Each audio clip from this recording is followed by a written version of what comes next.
सहना भवतु सहनौ भुनक्तु सह वीर्यं करवावहै तेजस्विनावधीतमस्तु मा विद्विषावहै।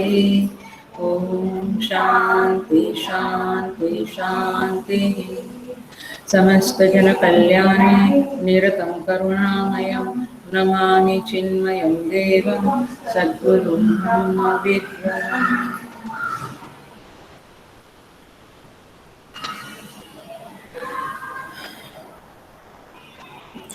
Hari Om. So I welcome you all with great love and great respect in this Ishavasya online satsang. So today we will start 14वां ही मंत्र हम ईशावास्य का ले रहे हैं फिर से, और हम संभूति कला के ऊपर ही आगे बढ़ेंगे आज। मैं फिर से मंत्र पढ़ती हूँ। असंभूतिं च विनाशं च यस्तद्वेदो भयं सह विनाशेन मृत्युं तीर्त्वा असंभूत्या अमृतम् अश्नुते। यहाँ पे कहते हैं जो साधक संभूति और असंभूति दोनों का एक साथ अनुष्ठान करता है वह संभूति उपासना के द्वारा मृत्यु को पार कर लेता है और असंभूति की उपासना के द्वारा प्रकृति लय को प्राप्त करता है। ठीक है, सो इस तरह से यह मंत्र बोलता है। और मैंने पिछले क्लास में भी कहा था, आज भी करती हूँ फिर से। मृत्युं तीर्त्वा माने मृत्यु को पार करता है का अर्थ भगवान भाष्यकार ने कहा है तद उपासनेन अनैश्वर्यम अधर्म कामादि दोष जातम च मृत्युं तीर्त्वा।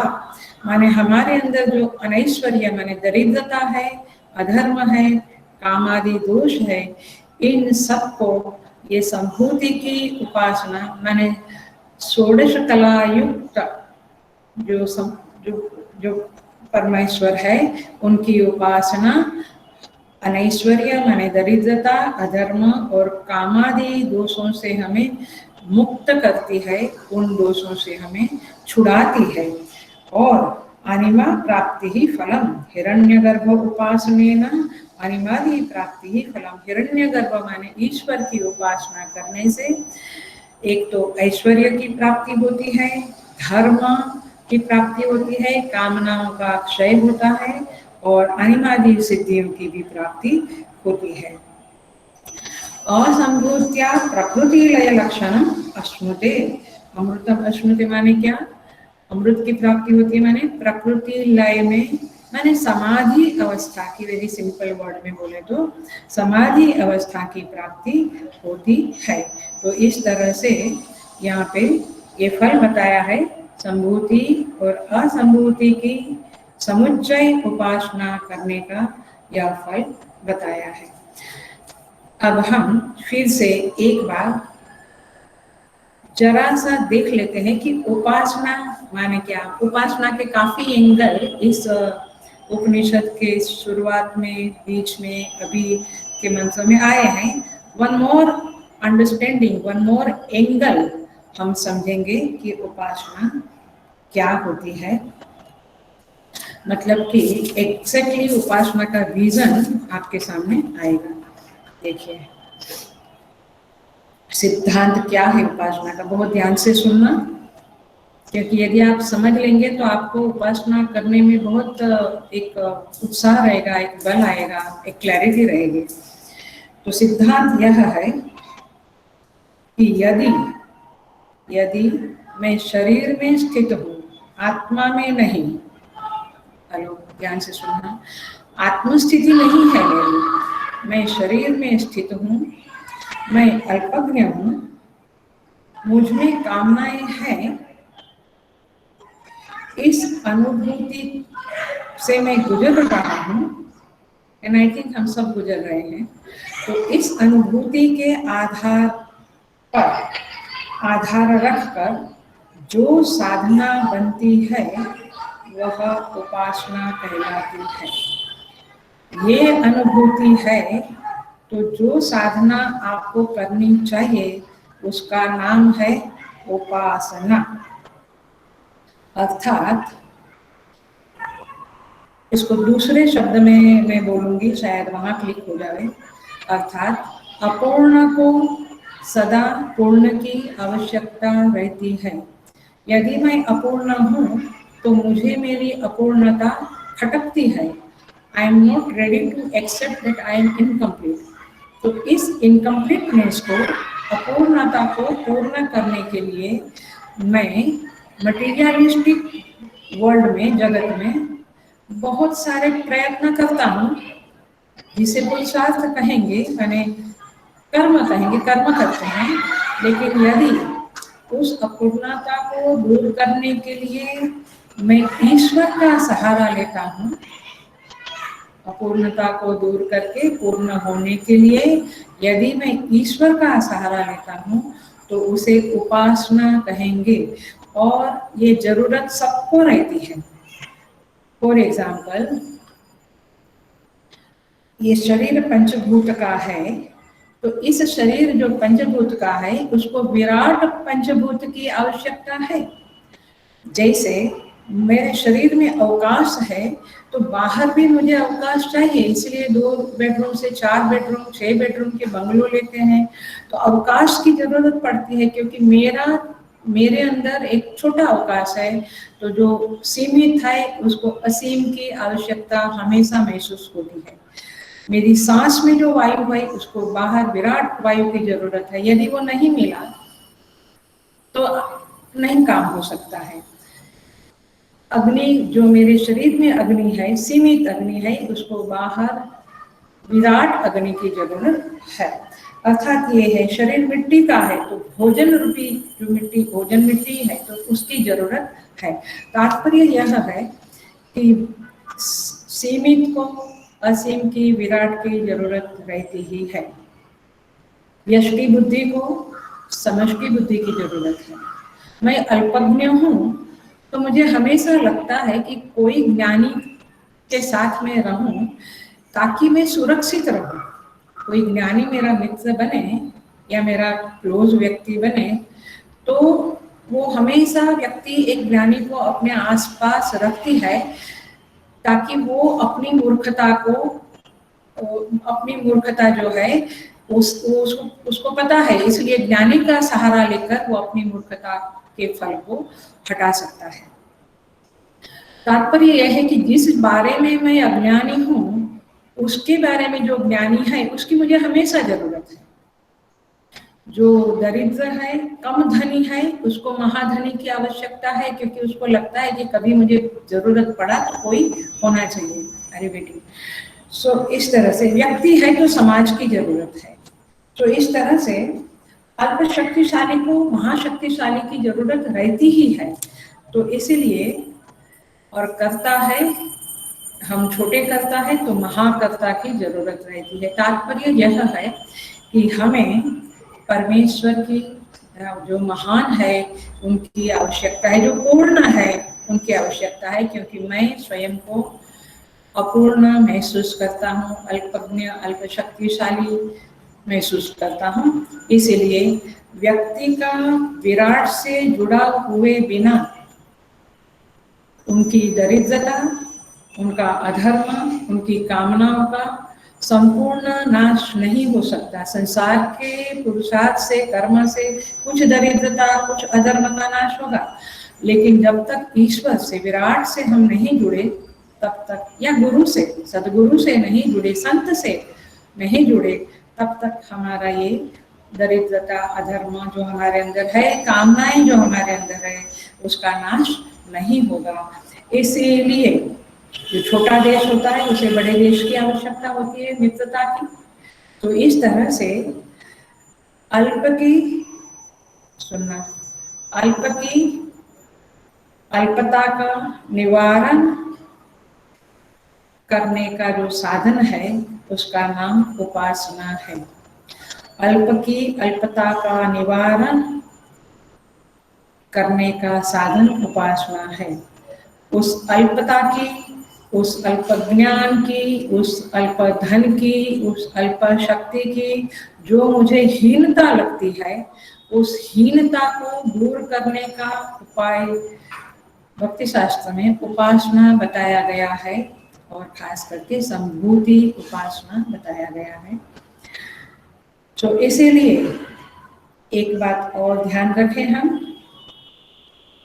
अल्प की अल्पता का निवारण करने में उसका अभिमान, यानी व्यक्ति का अभिमान साधन नहीं बन सकता है, उसका ईगो साधन नहीं बन सकता है। आप इस वाक्य के ऊपर बहुत सोचिएगा, क्योंकि बहुत बार ये ईगो मुझे महसूस ही नहीं कराने देता। I because of my ego I don't become aware कि मैं हीन हूँ, मेरे में शक्ति की हीनता है, धन की हीनता है, ज्ञान की हीनता है। तो ये याद रखें हम साधक लोग एटलीस्ट, कि अल्प की अल्पता का निवारण करने में अभिमान साधन नहीं है, वो बन नहीं सकता है। अल्प की अल्पज्ञता का निवारण अभिमान से नहीं होगा, तो अभिमान उसका साधन नहीं है, असाधन है, किंतु हम कहेंगे कि वह बाधक है। तो साधन क्या है? तो समर्पण ही, शरणागति ही, अर्थात उपासना ही इस हीनता का, इस अल्पता का निवारण करने का महान साधन है।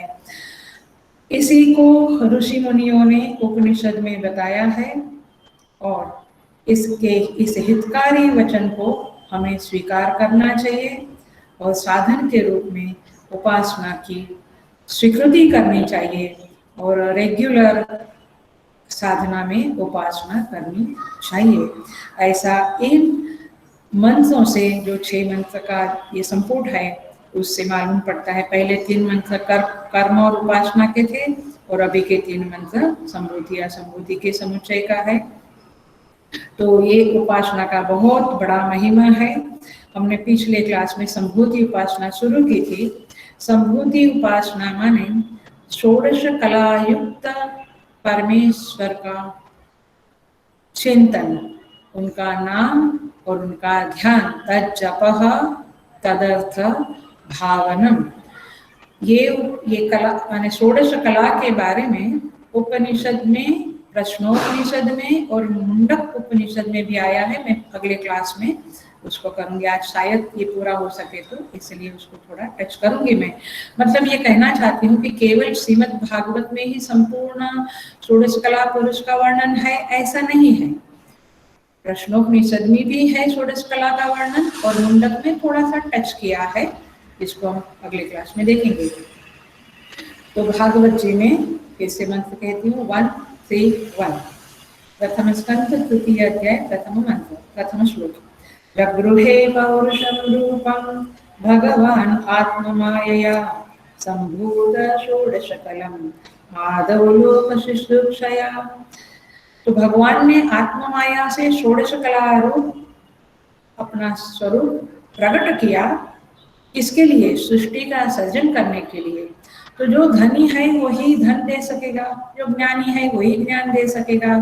इस तरह से परमात्मा षोडश कला युक्त है, तो हमें भी वो षोडश कला का कुछ अंश, सीमित अंश दिया गया है, जिसकी चर्चा भी हम करेंगे। बट अभी हम उस परमात्मा की षोडश कला से कैसे आराधना करनी, उसके ऊपर आ जाते हैं।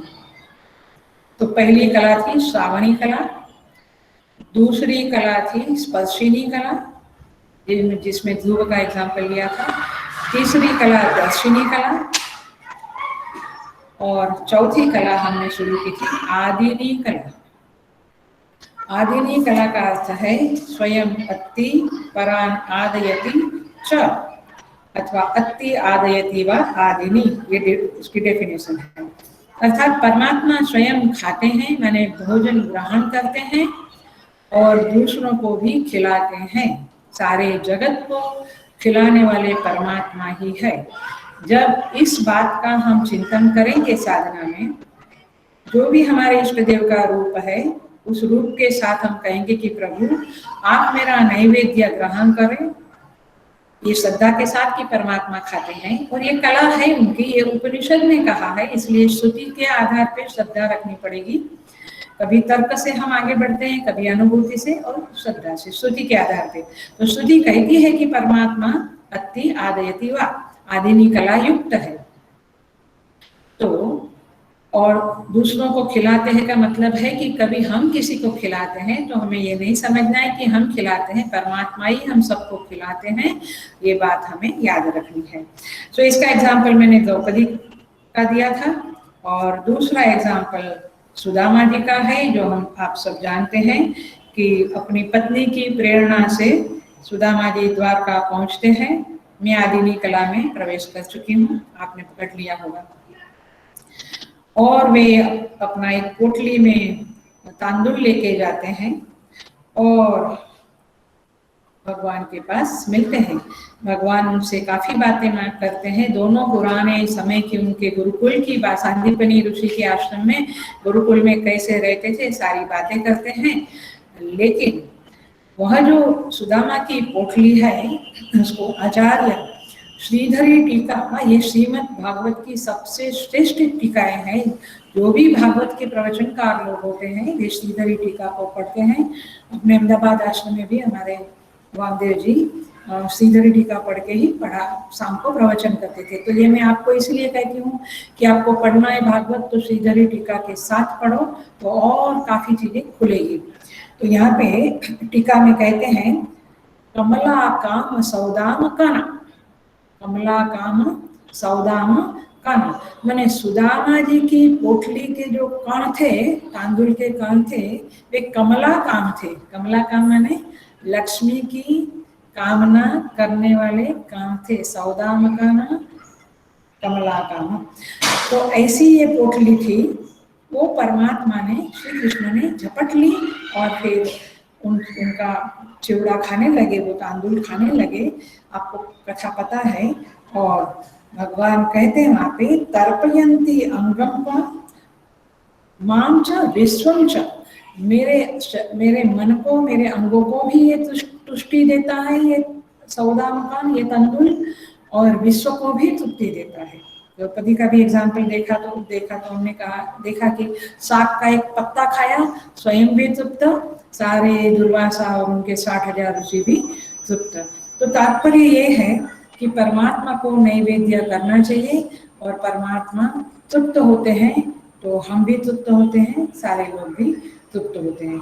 सो ये कला, ये आदिनी कला साधु संतों में भी होती है। जो बड़े विशेष संत लोग हैं, विशेष साधना किए हुए संत है, वे जब कहते हैं, माने हम सब कहते हैं अहम वैश्वानरो भूत्वा, बट प्राणिनाम देहमाश्रित प्राणापान समायुक्त पचाम्यन्नम चतुर्विधम, लेकिन वे जब कहते हैं तो उनके अंदर ये वैश्वानर प्रभु माने परमेश्वर है, वो संतुष्ट होते हैं। और ये जो यजमान के घर में उन्होंने अन्न ग्रहण किया है, वे यजमान के घर में भी सब लोगों को तृप्ति मिलती है। तो इस तरह से ये आदिनी कला है। इसका क्लासिकल एग्जाम्पल शिवाजी का है।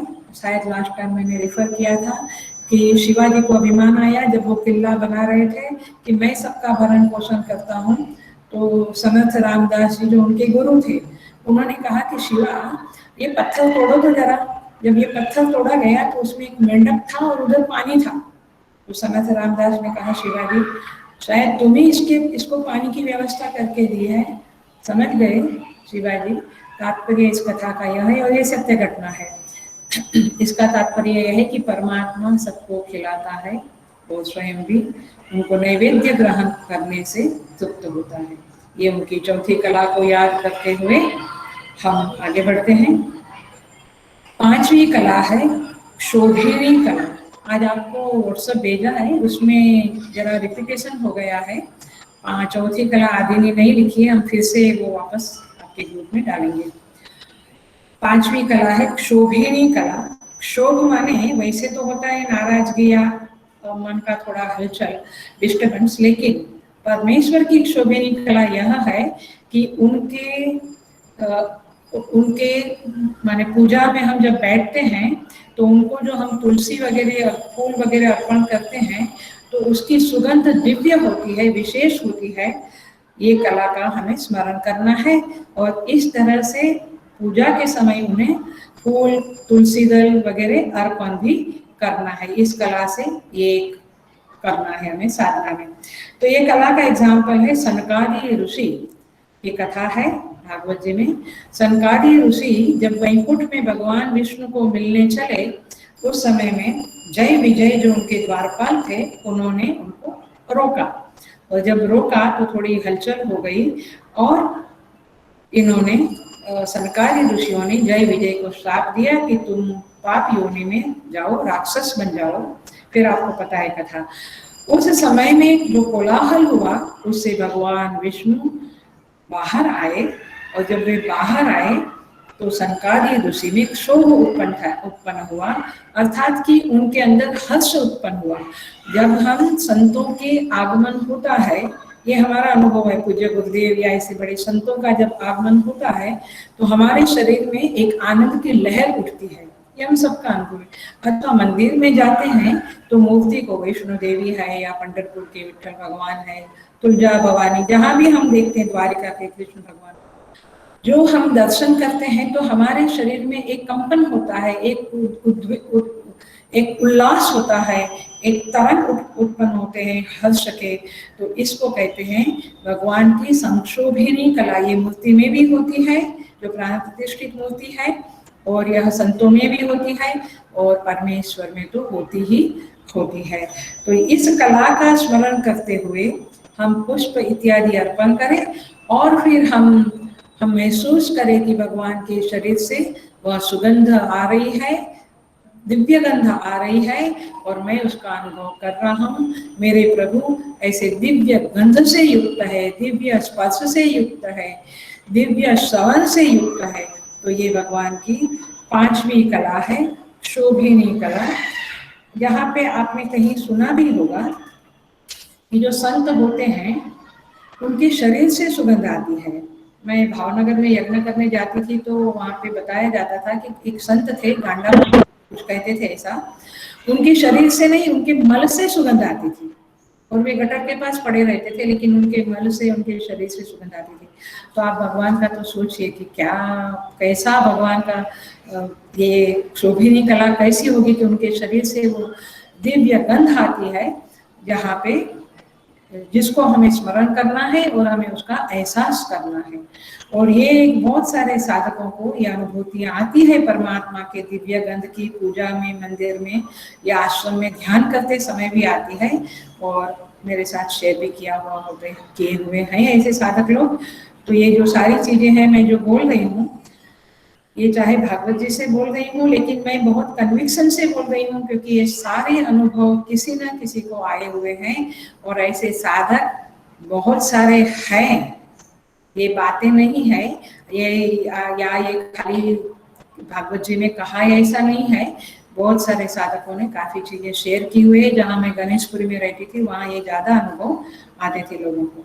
तो इस तरह से ये पांचवी कला है। छठी कला भगवान की है संकल्प कला। संकल्प कला, यहाँ पे भगवान कहते हैं तदेक्षत बहुश्याम प्रजायेय सोकामयत बहुश्याम प्रजायेय सतपोतप्यत सतपस्तप्त्वा इदं सर्वं आसृजत। भगवान के संकल्प से सृष्टि हुई सारी सृष्टि। भगवान ने जैसे कुम्हार घड़ा बनाता है वैसे बनाई नहीं है, ये भगवान के, परमात्मा के साकार सगुण परमेश्वर के संकल्प से उत्पन्न हुई ये, इसलिए ये उनकी छठी कला है।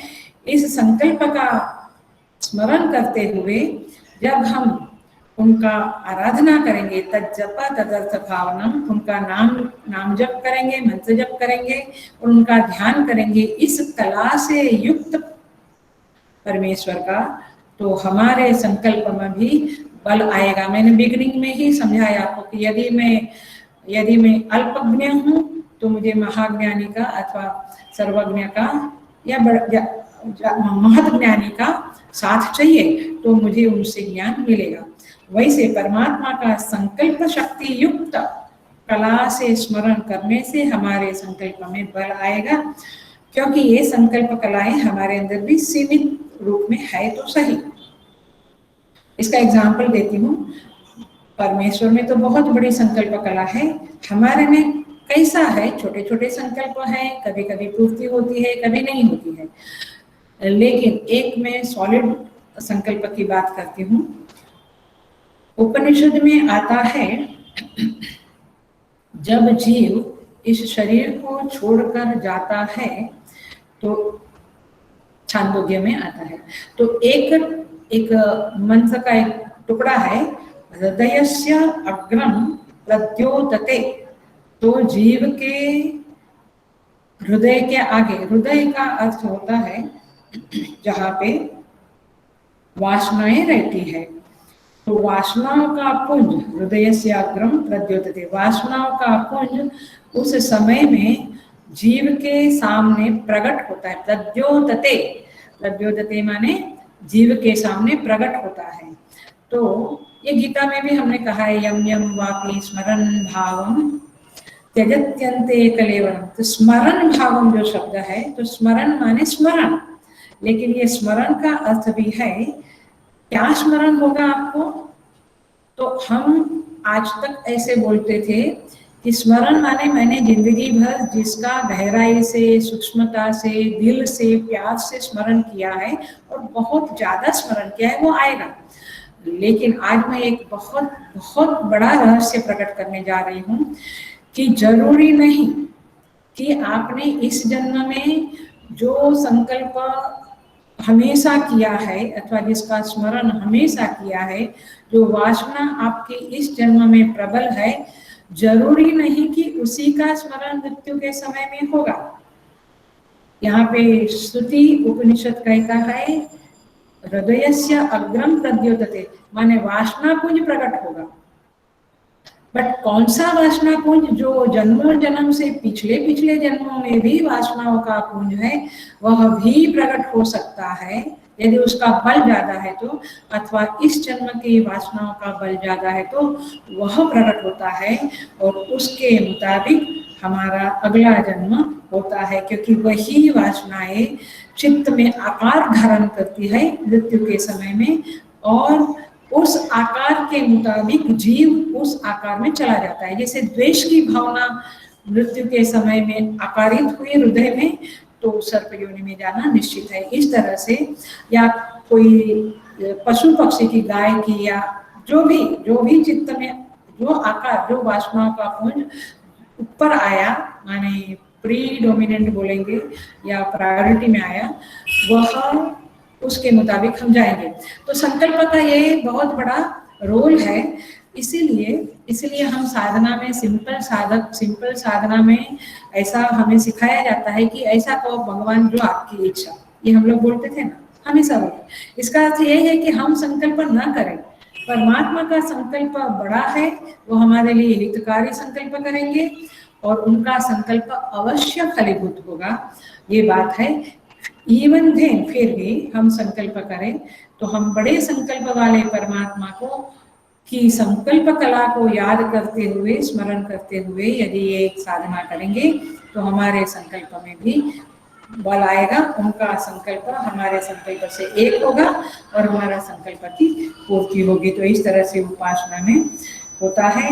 आपको पता है भगवान शंकर का जो नंदी है, वो नंदीश्वर पहले एक शिलाल नाम के एक व्यक्ति का पुत्र था, लेकिन उसने बहुत बहुत तपस्या की और शिव भगवान की आराधना की, तो उनकी मनुष्य वासना हटकर देवजातीय वासना प्रबल बनी और फिर वह भगवान शिव का गण बन गया।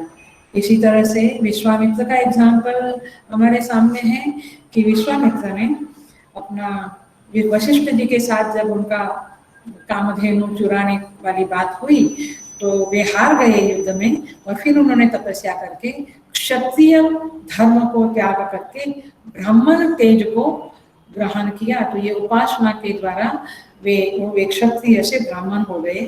मतलब कि अंदर जो क्षत्रिय वासनाएं थी उसको हटाकर ब्राह्मण वासना में प्रवेश कर गए। तात्पर्य यह है कि परमात्मा की संकल्प कला का स्मरण करते हुए हम अपने संकल्पों को शुद्ध कर सकते हैं, तीव्र कर सकते हैं, सूक्ष्म कर सकते हैं, और हम चाहे तो संकल्प को हम त्याग कर सकते हैं कि हमें संकल्पहीन बनना है, केवल परमात्मा का संकल्प मेरे जीवन में काम करे। आप लौकिक में देखें तो माता पिता का संकल्प भी, आशीर्वाद जो संकल्प के साथ दिया जाता है वो फलीभूत होता है अपने बच्चों को, और गुरु का भी संकल्प अपने शिष्य के लिए फलीभूत होता है। जब गुरु शिष्य को के लिए संकल्प करता है कि ये आगे बढ़े, विद्वान बने, मुक्त हुए जन्म मरण के चक्कर से, तो वह भी सिद्ध होता है। तो इस तरह से संकल्प कला का स्मरण करते हुए हम आगे बढ़ते हैं। आगे सातवीं कला है भगवान की निश्चय कला। ये निश्चय, ये सब आंतरिक कलाएं हैं, अभी जो आई वो आंतरिक कलाएं हैं।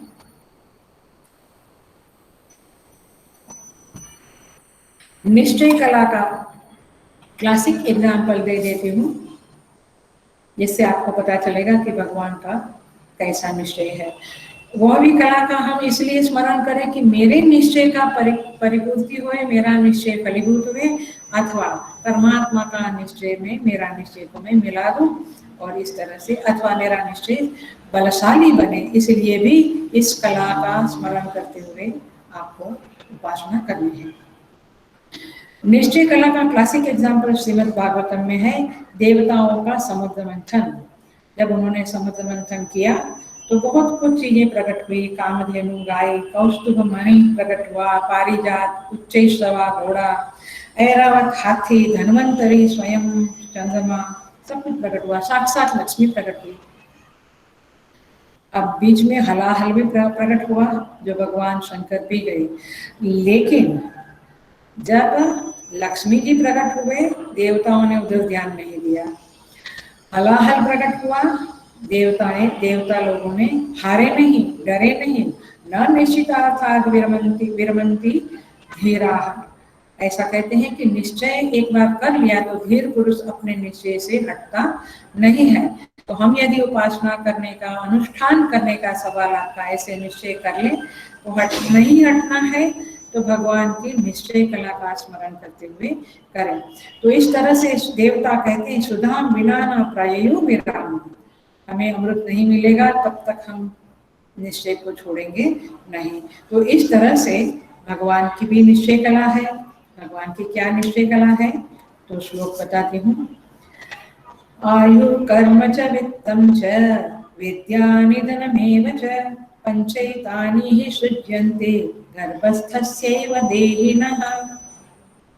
आयु, ये परमात्मा का, हम कहते हैं विधि ने लिखा है, छठी के दिन विधि लिखती है ऐसा हम कहते हैं, लेकिन ये परमात्मा का निश्चय है। माने हमारे पूर्व जन्मों के कर्मों के आधार पर हमारा इस जन्म का आयु निश्चित है। कर्म, कौन सा कर्म हम करेंगे, यह भी माने टीचिंग का कर्म या खेती का कर्म, जो भी कर्म हमारा है निश्चित है। कितना कर्म करेंगे यह भी निश्चित है। वित्तम, धन कितना पाएंगे इस जन्म में निश्चित है। कितना गंवाएंगे यह भी निश्चित है। विद्या, विद्या कितनी पाएंगे यह भी। निधन में, मृत्यु किस तरह से होगा, आयु कितनी है वो है, लेकिन निधन में मृत्यु किस तरह से होगा यह भी निश्चित है। इसकी सारी कथाएं हैं, हम आने जाएंगे। तो पॉइंट इज दिस कि इस तरह से भगवान की निश्चय कला का स्मरण करके कि प्रभु ने सब कुछ निश्चय करके रखा है, फिर भी उपासना और पुरुषार्थ को जगह है। माने ये सब कुछ निश्चित है, लेकिन उपासना से इसमें हम कुछ फर्क कर सकते हैं। माने अपने निश्चय को परिपूर्ण कर सकते हैं परमात्मा के आशीर्वाद से, कृपा से। तो भगवान की कृपा यदि हो जाती है तो उपासना करना, और तब हम उपासना बहुत क्या कहेंगे विग्रस उपासना करते हैं, और फिर इसमें थोड़ा बहुत चेंज कर सकते हैं। बट मेनली सभी जनरली जीवों के लिए परमात्मा की ये निश्चय कला फेमस है, प्रख्यात है, सुविख्यात है। वैसे एग्जाम्पल है जिन्होंने बहुत उपासना की, जैसे मार्कंडेय ने जो 16 साल की उम्र में उसकी मृत्यु होने वाली थी, तो शंकर की उपासना से आयु में वृद्धि हुई। रत्नाकर वाल्मीकि था, वह भी निश्चय के द्वारा, जो पहले लुटारा था वह बाद में ऋषि बन गए। सत्यतपा नाम के ऋषि थे, वे मूर्ख रहने का उनका था कि वो मूर्ख रहेंगे, ऐसा उनको श्राप था। लेकिन सरस्वती की बीज उपासना से वे महान ज्ञानी बन गए। श्री हर्ष, इन्होंने खंड खंडन खाद्य नाम का ग्रंथ लिखा है, बहुत ही प्रौढ़ ग्रंथ है, और प्रॉमिस दिया गया था हमें कि ये पढ़ाएंगे, बट अब स्वामी जी नहीं रहे तो नहीं पढ़ा जाएगा। बहुत प्रौढ़ ग्रंथ है, अहमदाबाद में ले भी लिया था हमने, लेकिन ठीक है। तो श्री हर्ष के इस खंडन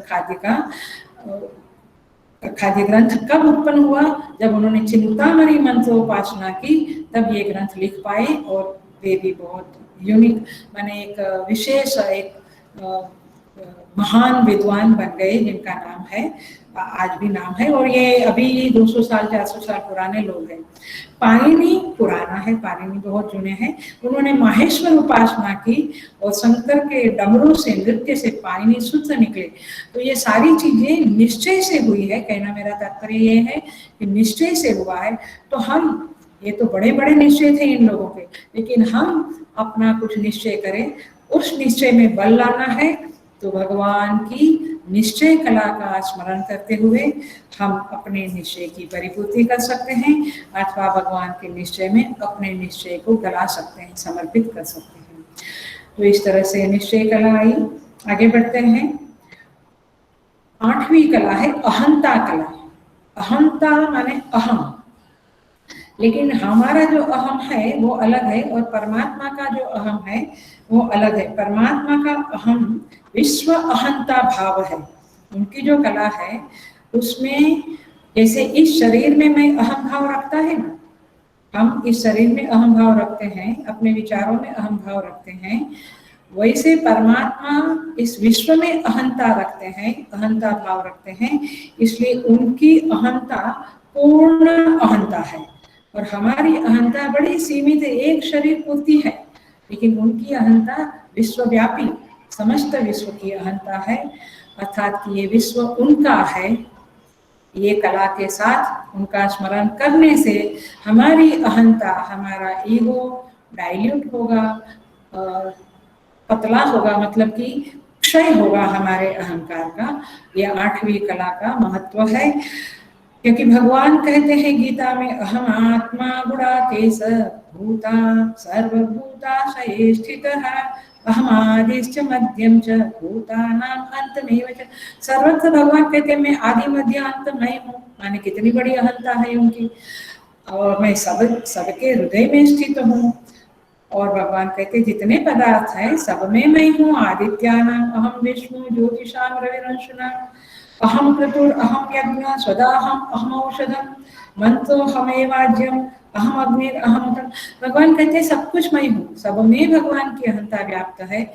इसीलिए ये जो हम सब जगह पे मालिकी करते हैं ना, पॉजिटिवनेस करते हैं ना, इसको हम छोड़ें। इस अहंता के पीछे जो विजन है, जो साधना है, वो यही है। समय के अभाव में बहुत लंबा विवरण नहीं कर सकती हूँ मैं, लेकिन आप जरूर चिंतन मनन करना। तो इन कलाओं से युक्त उपासना करने से बहुत कुछ जीवन में फर्क हो सकता है, माने हम अपलिफ्टमेंट हो सकता है। क्योंकि अहंता कला से हमारा अहंता गल जाएगा, मेल्ट हो जाएगा, और हम जो पॉजिटिवनेस करते हैं वो हम नहीं कर पाएंगे। हम ये समझेंगे कि हम निमित्त है, इस सारे पदार्थों के मालिक पना के लिए हम निमित्त है। We are the trustees and we don't, nothing belongs to me. तो इस तरह से अहंता भाव होता है। आप देखिए, दूसरा साधु संतों में अहंता भाव का वर्णन करें या थोड़ा सा समझे, तो संत ज्ञानेश्वर महाराज का एग्जाम्पल लेना पड़ेगा। सबको पता है संत ज्ञानेश्वर महाराज में भी अहंता भाव था। बड़े बड़े संतों में विश्व के प्रति अहंता भाव होता है, क्योंकि ये विश्व को अपना मानते हैं। अहंता भाव माने अपनापन, अथवा मैं ही यह सब कुछ हूँ, ऐसा। तो ज्ञानेश्वर महाराज कहते थे अहमेव इदम सर्वम, मैं ही सब कुछ हूँ। तो कुछ दुष्ट लोग होते हैं, वे विश्वास नहीं करते हैं और उनको लगता है कि चलो इनकी परीक्षा लें। तो किसी ने उनको कहा ज्ञानेश्वर महाराज को, ये भैंसा, ये पाड़ा बोलते हैं, ये भैंसा भी आप ही है क्या? तो ज्ञानेश्वर महाराज ने कहा, हाँ सब कुछ अहम एव इदम सर्वम, सब कुछ मैं ही हूँ। तो उन्होंने कहा कि इसको मैं मारूंगा तो आपको लगेगा क्या? तो बोले हाँ। तो भैंसा को मारा तो आपको पता है कि ज्ञानेश्वर महाराज की पीठ के ऊपर उसके मार के चिन्ह अंकित हो गए। तो तात्पर्य ये है कि ये संभूति कला में संभव है।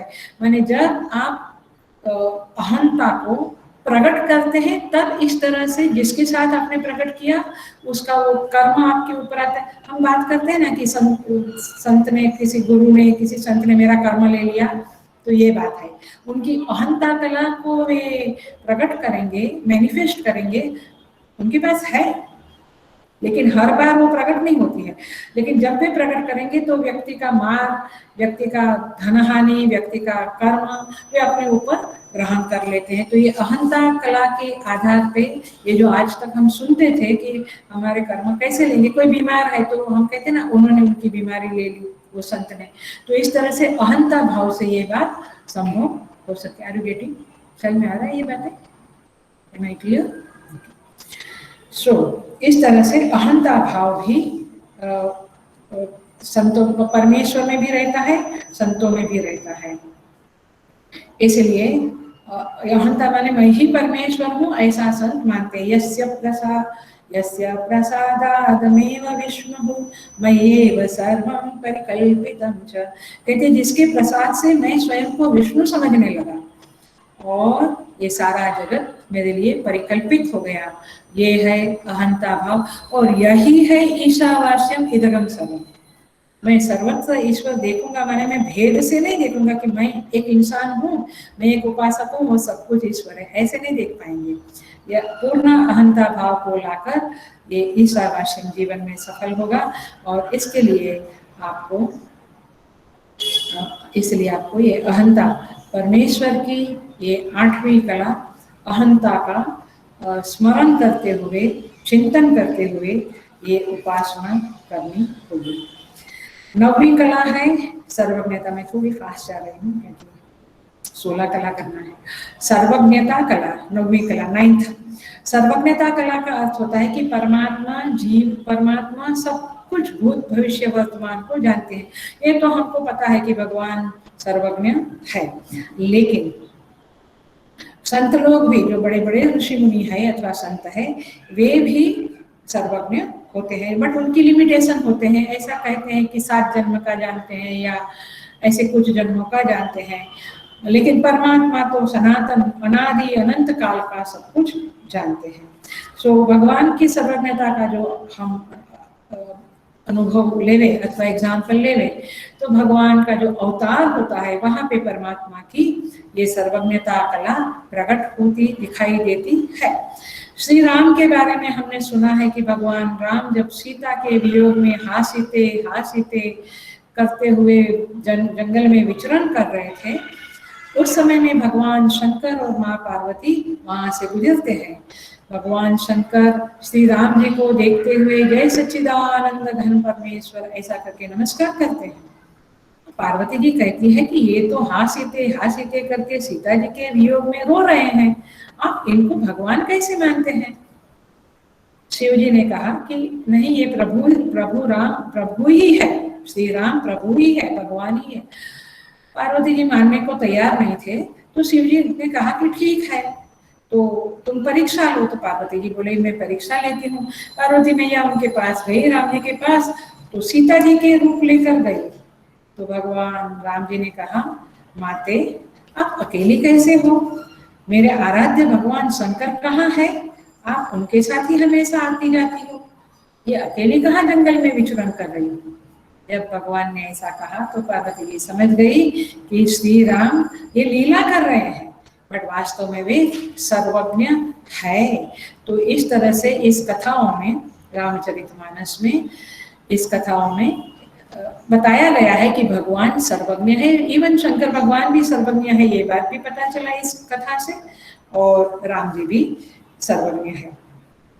श्री कृष्ण जी के बारे में भी ये अवतारों का जब आप ध्यान करते हैं तो इनकी ये सर्वज्ञता कला के साथ आप ध्यान करेंगे तो आपको साधना क्या बनेगी अपनी यहाँ पे कि भगवान सब कुछ जानते हैं, तो मेरे कर्मों को भी जानते हैं, मेरी भावनाओं को भी जानते हैं, मेरे विचारों को भी जानते हैं। तो जब ये हमें समझ में आता है तो हमारी भावनाएं शुद्ध रहती है, हमारे विचार नेगेटिव नहीं रहते, पॉजिटिव रहते हैं, सबके बारे में सद्भाव रहता है और हमारे कर्म भी सत्कर्म रहते हैं। दुष्कर्म करने से हम बच जाते हैं क्योंकि हम भगवान की सर्वज्ञता कला के साथ उनका स्मरण कर रहे हैं, उपासना आराधना कर रहे हैं। भगवान कृष्ण भी सर्वज्ञ थे, ये बात भी हमें पता चलता है। गीता में भगवान कहते हैं सर्वस्य चाहं हृदि सन्निविष्टः मत्तः स्मृतिर्ज्ञानमपोहनं च वेदैश्च सर्वैः अहमेव वेद्यः वेदान्तकृत् वेद विदेव चाहं। मैं वेदों को बनाने वाला भी हूँ और वेद का तात्पर्य भी मैं हूँ, वेदों को जानने वाला भी मैं हूँ। तात्पर्य क्या हुआ? भगवान सर्वज्ञ है, इसलिए सर्वोपनिषदों गावो दुग्धा गोपालनंदन। सर्वज्ञ होने के कारण ही वे इस तरह से कह सकते हैं।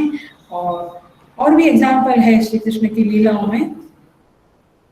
जब युद्ध शुरू हुआ महाभारत का, भयंकर युद्ध हुआ और कर्ण अपने टॉप लेवल पे था, उस समय में भगवान को लगा कि अब कुछ करना पड़ेगा, तो भगवान स्वयं कर्ण के पास जाते हैं कुंती माता को लेकर और उसको समझाते हैं कि तुम राधेय नहीं हो, तुम सूतपुत्र नहीं हो, तुम कौंतेय हो, तुम पांडुपुत्र हो। ये बात कर्ण को कहने पर कर्ण सूर्य भगवान से पूछता है, सूर्य भगवान भी उसे कहते हैं कि हाँ तुम कुंती पुत्र हो। तब कथा आपको पता है कि वो कहता है, प्रॉमिस देता है कि मैं 5 भाइयों को जिंदा रखूंगा, इधर मैं मरूंगा या अर्जुन मरेगा। तो इस तरह से कथा है।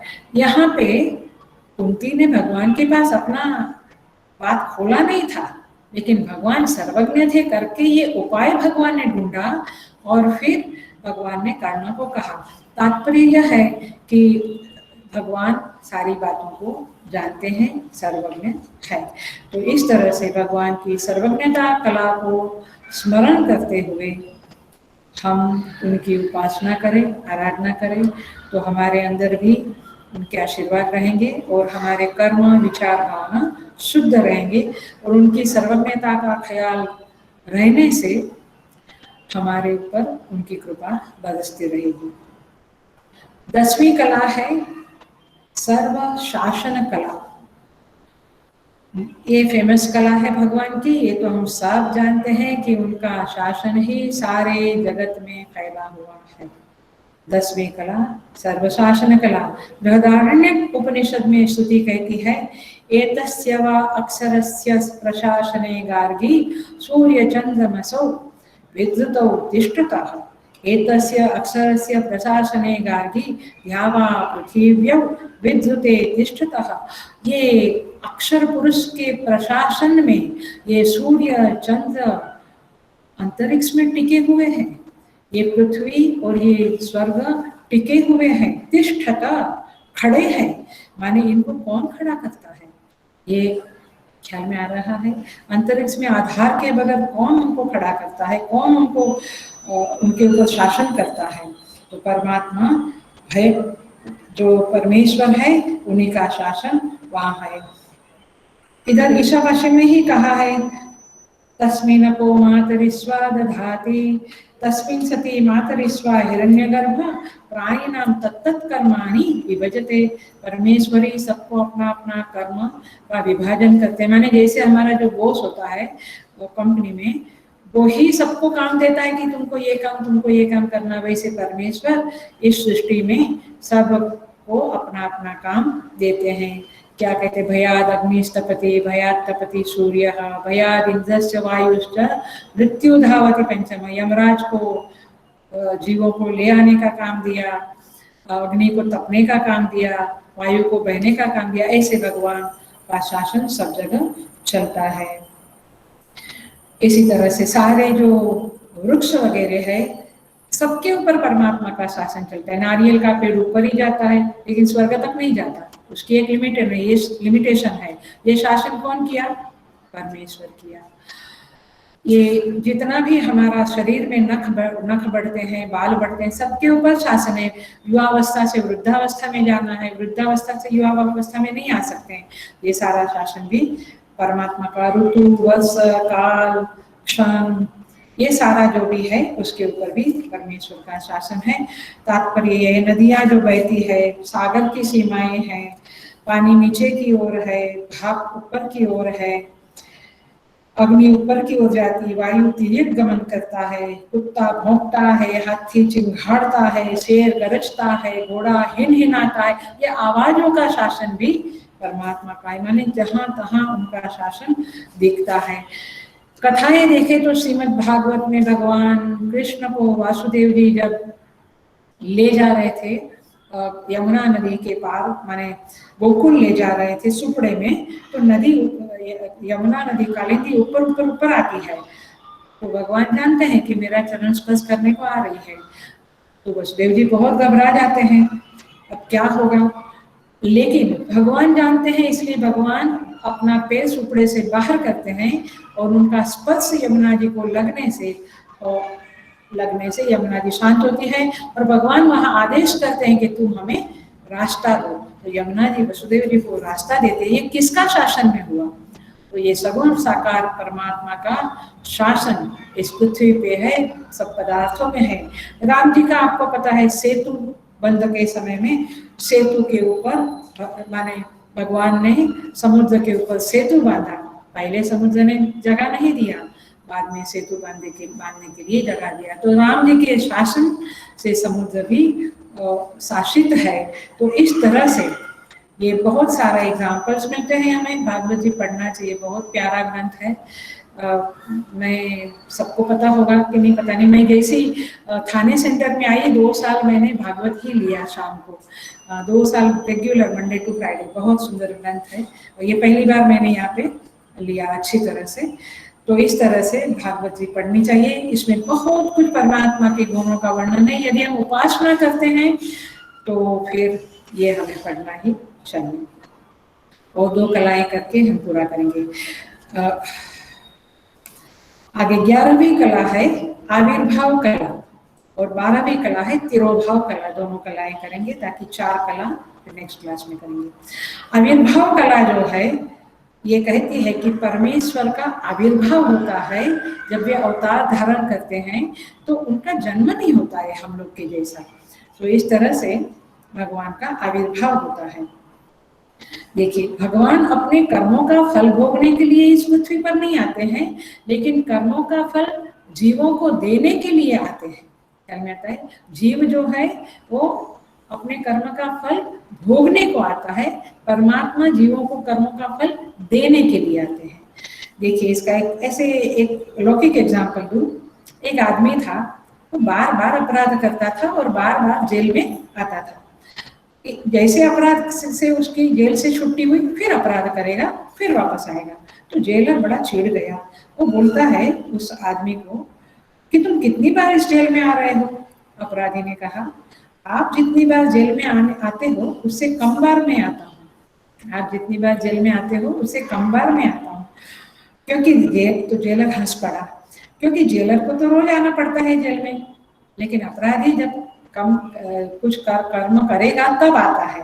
तात्पर्य ये है, किंतु लेकिन जेल में दोनों आते हैं, लेकिन जो अपराधी है वो परतंत्र है और जो जेलर है वो स्वतंत्र है। वैसे जीव परतंत्र है और परमात्मा स्वतंत्र है। तो इसीलिए भगवान कहते हैं गीता में, जन्म कर्म च मे दिव्यम एवं यो वेत्ति तत्त्वतः त्यक्त्वा देहं पुनर्जन्म नैति मामेति सोऽर्जुन। भगवान कहते हैं मेरा कर्म और मेरा जन्म दिव्य है, अर्थात वे प्रकट होते हैं। देखिए, रामचरितमानस में भी भगवान राम जी के बारे में क्या, हम जो आरती करते हैं 9 दिन का पाठ करने के बाद क्या आरती करते हैं? वै प्रगट कृपाला दीन दयाला कौशल्या हितकारी। हर्षित महतारी मुनि मनहारी अद्भुत रूप निहारी। तात्पर्य यह है कि भय प्रकट कृपालु, माने भगवान प्रकट होते हैं, भगवान जन्म नहीं लेते हैं। और वहीं पे कहते हैं लोचन अभिरामा तनुघन श्यामा निज आयुध भुजचारी। भगवान हाथ में शंख चक्र गदाधारी रूप में प्रकट होते हैं। तो परमात्मा की यह आविर्भाव कला है, इसका हम स्मरण करें। लेकिन इसका जो आध्यात्मिक अर्थ है अथवा अपनी साधना में अर्थ है वो इस तरह से है कि परमात्मा हमारे हृदय में जब हमारा ध्यान, पतंजलि में ये कहते हैं ध्यायते संप्रसारांच, जब हमारा ध्यान बहुत गहरा होता है, समाधि लगती है अथवा गहरा ध्यान होता है, तब योग विपाक तीव्रया, ऐसा लिखते हैं पतंजलि महाराज। योग के विपाक से माने फल से, तीव्र योग के फल से क्या होता है, हृदय पद्म कोश में भगवान स्फुरित होते हैं। ये परमात्मा की हमारी साधना में आविर्भाव कला है और ये संतों को होती है, हम जैसे साधकों को भी होती है, हो सकती है।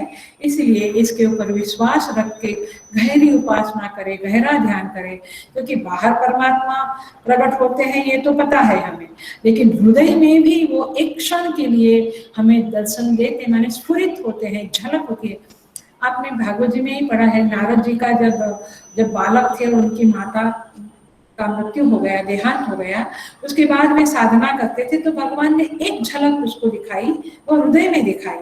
उसके बाद आकाशवाणी हुई कि नारद तुम्हारा पुण्य इतना ही था, इसलिए तुम और बहुत साधना करो, आगे तुम्हें परमात्मा का दर्शन होगा। So the point is this कि ये आविर्भाव करा है, ये बिजली चमकने के जैसे हमारे हृदय में, अंतःकरण में परमात्मा प्रकाश रूप में ऑफ कोर्स जरूर दर्शन माने आविर्भूत होते हैं। और ये एक बार जो आविर्भूत होते हैं उसका स्मरण करते हुए हम साधना को और तीव्र बनाते हैं। भगवान का उद्देश्य वही है कि ये साधक इतना तीव्र साधना करता है, इतना तीव्र ध्यान करता है, एक बार उसके अंदर आविर्भूत हो जाऊं फिर वो पकड़ के और करेगा। इस तरह से कई साधकों को होता है, शेयर करते हैं लोग। तो इस तरह से आविर्भूत कला है। और लास्ट कला 12वीं कला, 16 कला है, 4 कला अगले क्लास में लेंगे। अगली कला है तिरोभूत कला, माने तिरोभाव कला। तिरोभाव कला को अंतर्धान कला भी कहते हैं। इसका सिंपल एग्जाम्पल है कि भगवान हमारे हृदय में तिरोभूत होकर बैठे हुए हैं, अंतर्धान होकर बैठे हुए, छिपकर बैठे हुए हैं, हमें उनका पता नहीं है लेकिन वे है। तो तिरोधान कला का स्मरण करते हुए हम परमात्मा के साथ जुड़े रहेंगे उपासना में, क्योंकि हम सतत ये कहेंगे, ये स्मरण रखेंगे कि ओ प्रभु तो मेरे हृदय में अंतर्धान होकर बैठे हुए हैं और ये मेरा सब कुछ देख रहे हैं।